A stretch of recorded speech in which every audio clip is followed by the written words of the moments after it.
Alright, had a bad tank stat. This one got replaced, but what I wanted to show you was how you can change which boiler is primary and which one's secondary for these boilers. This is 1, and it's this side for this one, and this one's 2, and it's this side.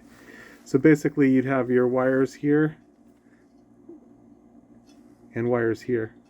So this one would be your primary boiler, and this would be your secondary boiler. So you'd change these 2 wires to here and switch those, and that would do it. Once upon a time I had a boiler not working when I had a tank replaced, and what happened is they set the wires here like this. This is kind of more like a ground, so that of course wouldn't work, and then the boiler wouldn't work. This kind of works like a switch. So your incoming power comes here and doesn't get delivered to here unless the temperature is turned up and calling for heat. Same here on your secondary. So just depends. And I believe the signal is coming from the boiler to the tank stat. That I'm a little confused on. But anyway, basically that's how you can change which boiler is primary, which one is secondary. For the boiler setup.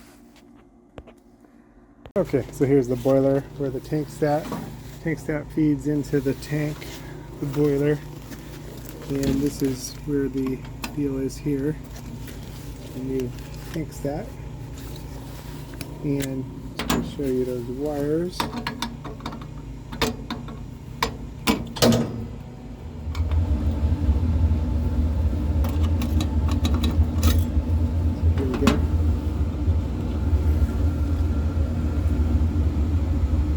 So what we do if we wanted to switch them, turn off the power or breaker first. Switch up and down on 1, so up and down on 2, up and down on 2, so up and down on 1.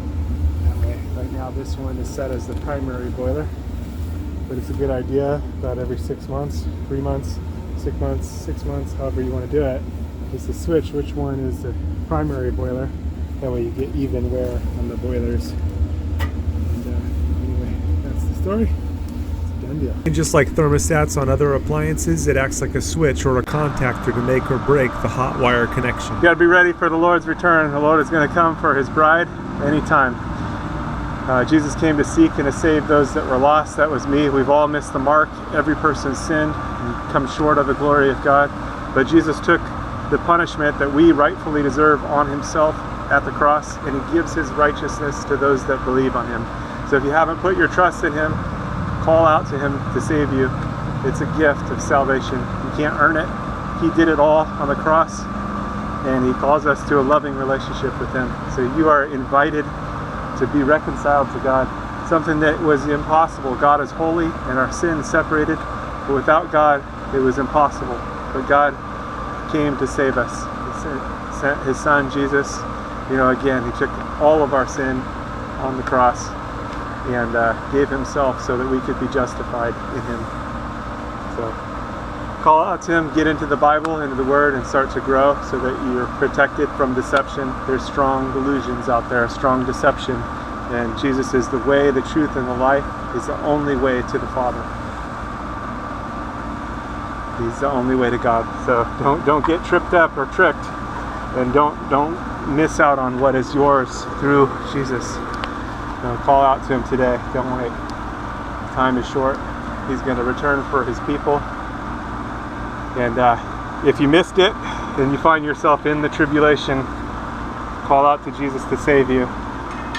You likely die for your faith, but still, you have eternal life. The tribulation only lasts 7 years, so if you find yourself in part of it, it's not going to be long before everything's finished anyway. 7 years is not a long time, although in the tribulation it's going to seem like a long time.